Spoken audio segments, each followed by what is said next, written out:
Daisy, Daisy, give me your answer. I'm half crazy, all for the love of you. It would be a stylish marriage. I can't afford a carriage, but you look sweet upon the seat of a bicycle built for two.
Hello, Internet! Welcome to Film Theory, where we still think you're beautiful no matter how long your mangled corpse has been stuffed inside a robotic sheep. So if you've ever been on these channels for even a fraction of a second, chances are that you know that we're big fans of Five Nights at Freddy's. No, not that sort of fan. Put that thing away. You put it back in that heck closet where you came from. But in all seriousness, being a fan at this point is a bit of an understatement. Game Theory has gotten 45 episodes dedicated to the darn thing. Heck, in less than a year, Food Theory got an episode. Meanwhile, Accident. Take a look at Gregory here. Notice anything familiar? Dark eyes, brown hair with a piece fallen between his eyes, shorts, a shirt with 2 stripes across the middle. Ladies and gentlemen, Gregory is none other than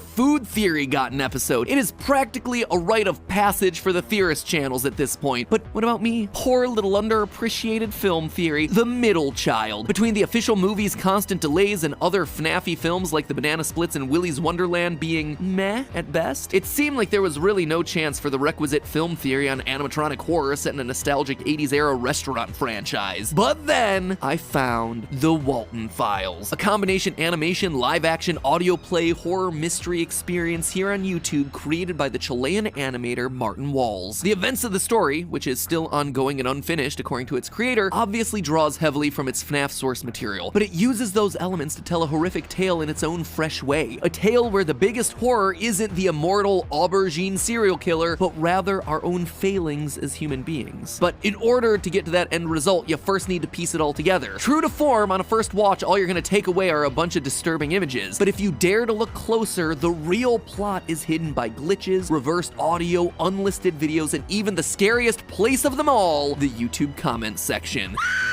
So what is the tale hidden inside the redacted Walten files? That, my friends, is what we aim to decode. At its core, we're very much in the FNAF tribute zone, at least at first. There is a Chuck E. Cheese-inspired family restaurant with animatronic robot mascots, a yet unspecified incident of 1974 that causes it to be condemned, and a legacy of horrific, possibly supernatural terrors spinning off from all of it. The restaurant in question this time, Bond's Burgers, which is said to have operated in 1974 in Brighton, Michigan. The hook? A troupe of robotic robotic mascot characters called the Showstoppers, which include our title character Bon Bunny, Boozoo the Ringmaster, Shaw the Sheep, Billy the Clown, and Banny the other rabbit because redundant. So far, the canon storyline is spread out across 3 main uploads made by a person named Anthony, titled Introductory Tape, Relocate Project, and Bunny Farm. We know this based on messages Anthony leaves in the description of each video. As he himself calls out, each upload is, in fact, a compilation of tapes, ranging from found footage to gameplay recordings to training tapes for new employees. And right off the bat, we're presented with this. Backwards text. Backwards text that, when flipped, gives us this message. You finally start to remember. That old day. They will be back for you soon. You finally start to remember that old day. They will look out for you soon. So already within minutes of this thing starting, we can tell that we're dealing with a repressed memory or amnesia plot. But who or what is coming for us? It's 2 minutes later when things get real serious. Bond invited Shah, Bozu, and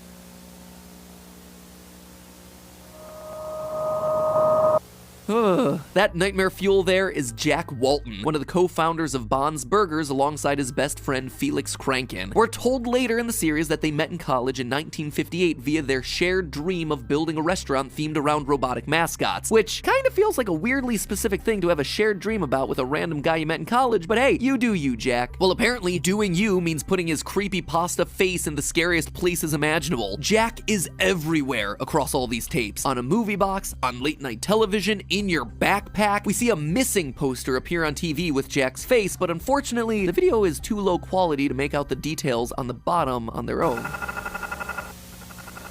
Ugh, the sound design of this thing is just horrific. You would think that our clues would end there, but in a brilliant move on the part of Martin Walls, creator of the series, by turning on closed captions, we can see that Jack has been missing since June 11th, 1974, the same year that Bond's Burgers opened and then shortly thereafter closed. Coincidence? I think not. Our little Bond cartoon tries to get some light, but in a flash, we see a possessed Bond animatronic over a new character named Sophie, dressed in every security guard's favorite color, purple. After the Sophie jump scare, we cut to live action found footage from October 10th, 1982, where we meet and immediately lose our final new character from this first video, Brian Stells, a facility caretaker for Bunny Smiles Incorporated, the parent company of Bond's Burgers. But he's not going to a restaurant, friends. Instead, we watch as he drives to a storage facility that's buried deep in the woods labeled K9. I've been driving for 20 minutes and I can't find the place. I made it to the location. I think Chris told me this place hasn't been working since about 78, 79. His job is to test out the animatronics.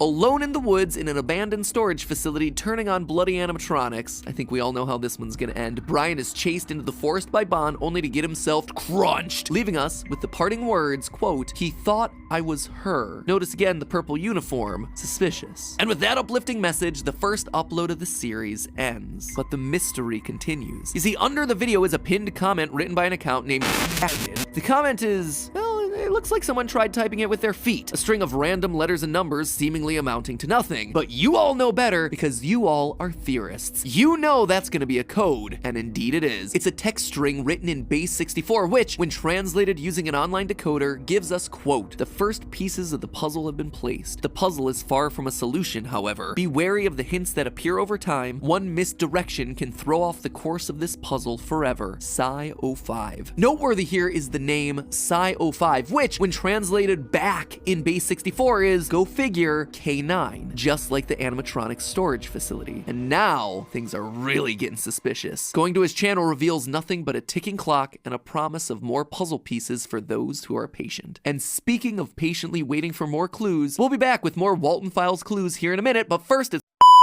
back to the theory. So to recap, we have Bond's Burgers co-founder Jack Walten missing, but perhaps still alive due to a message of "let me out of here" on Bond's TV in that first video. We have someone trying to regain lost memories and someone or something else trying to help those memories come back. We also have 2 purple-clad security caretakers, dead Brian from 1982, who was mistaken for someone else, and Sophie. Could Brian have been mistaken for Sophie? Maybe, but to know for sure, we have to continue to the second and longer video titled Walten Files 2, to relocate project. And again, having closed captions on gives us immediate clues that we wouldn't have otherwise. Dates for the 4 tapes that we're about to watch, which surprisingly are all released around the same time. A training tape from July 2nd, 1978, a tech support tape from a few days later, July 9th, 1978, found footage from 3 technicians dated July 12th to the 14th, and then finally a jump forward to a reprogramming tape from a month later, August, also 1978. Man, isn't it nice when franchises give you a clear and thought out timeline? Isn't that a nice thing to have? Scott Cawthon, I hope you're taking notes. Oh, sorry, my allergies just kicked in there. I'm allergic to unclear and muddy timelines.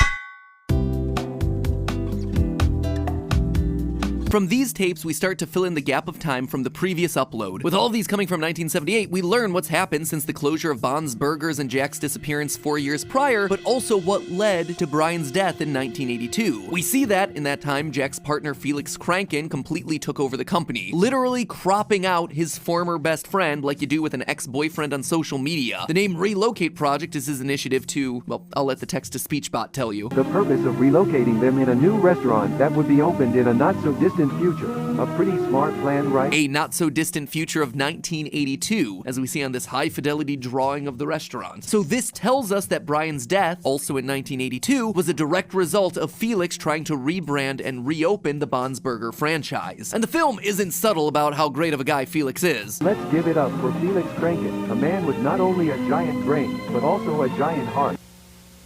Hold on, what's that in the darkness? Brighten it. Oh, sends shivers down my spine, but there's Jack again, almost as if he disagrees with the video calling Felix such a smart and amazing guy. The rest of the tapes in this batch seem to be telling us which souls possess which animatronics. We first see Banny the Lady Bunny, who seems to be possessed by a woman named Susan Woodings based on a missing poster that needs to be brightened in order to read. Banny seems to be trapped, as throughout her section we see imagery of caged rabbits and hear that the rabbit is starving. The rabbit is starving.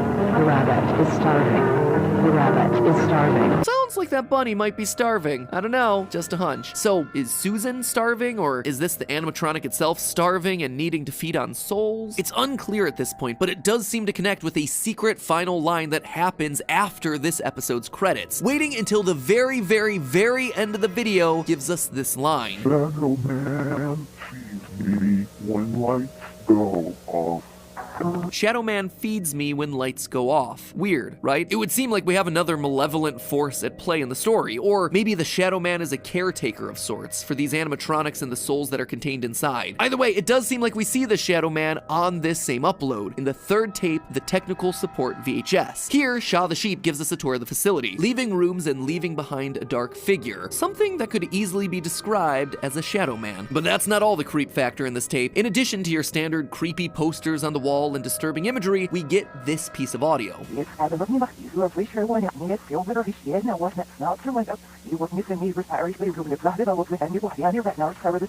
More reverse sounds. Playing it backwards, we get this. Rosemary would go to the restaurant every night hoping that his beloved husband would reappear after being missing for weeks, but no response until one day she heard a voice saying, "I know where she is, Rosie," coming from the backstage. So it seems obvious that Shaw has the spirit of a woman named Rosemary inside. Based on the fact that we hear talk of her missing husband, Rosemary appears to be Jack's wife, also meeting with an untimely fate. But the real detail to call out here is the voice that leads her backstage before she gets stuffed, using a shorter, more casual name like Rosie. She's actively being lured back there by someone who knows who she is. We hear later that Bond the Bunny is the one who will fix you.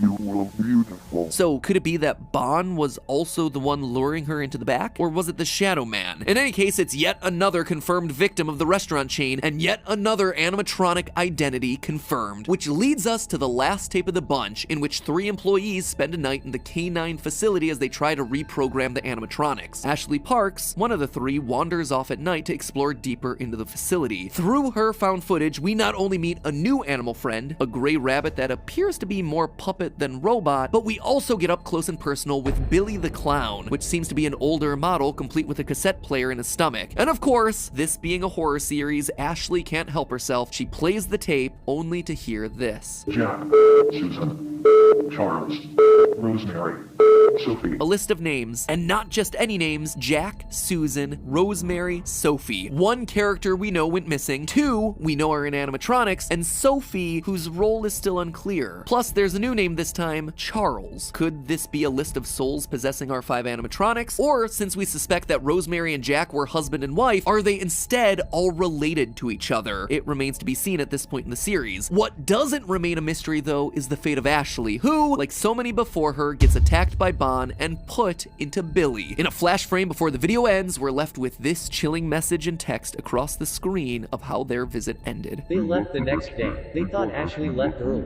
but she was in the back doors, screaming as much as she could, but no one heard the screams. The following days, the caretakers would complain about an awful smell coming from the back doors. Company decided to shut down the facility until new advice. The relocate project was unsuccessful. Ashley is still there, but she's not screaming anymore. She saw something she wasn't supposed to see, and now she's beautiful. She's beautiful. She's beautiful. She's beautiful. Again, just like Rosemary, we have this repeated theme of beauty, that fusing with the robots make you beautiful in some way. And with that, we're through everything from the first 2 canon Walten files. Or are we? You see, there's one other massive secret in this video, a hidden code to find an unlisted video on Martin Walls' channel. And it's hinted at by everyone's favorite commenter.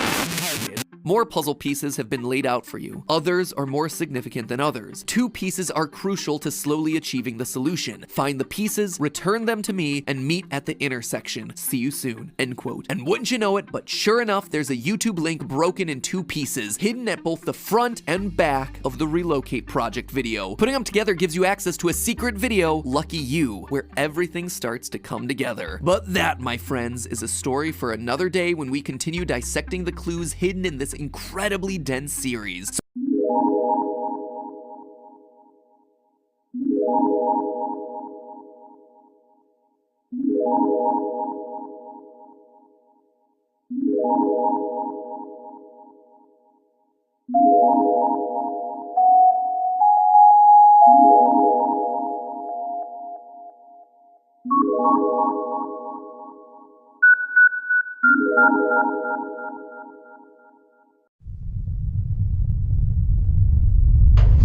Instead, visit your scallywag. You better subscribe now, or else you will go with the damage of this mucker.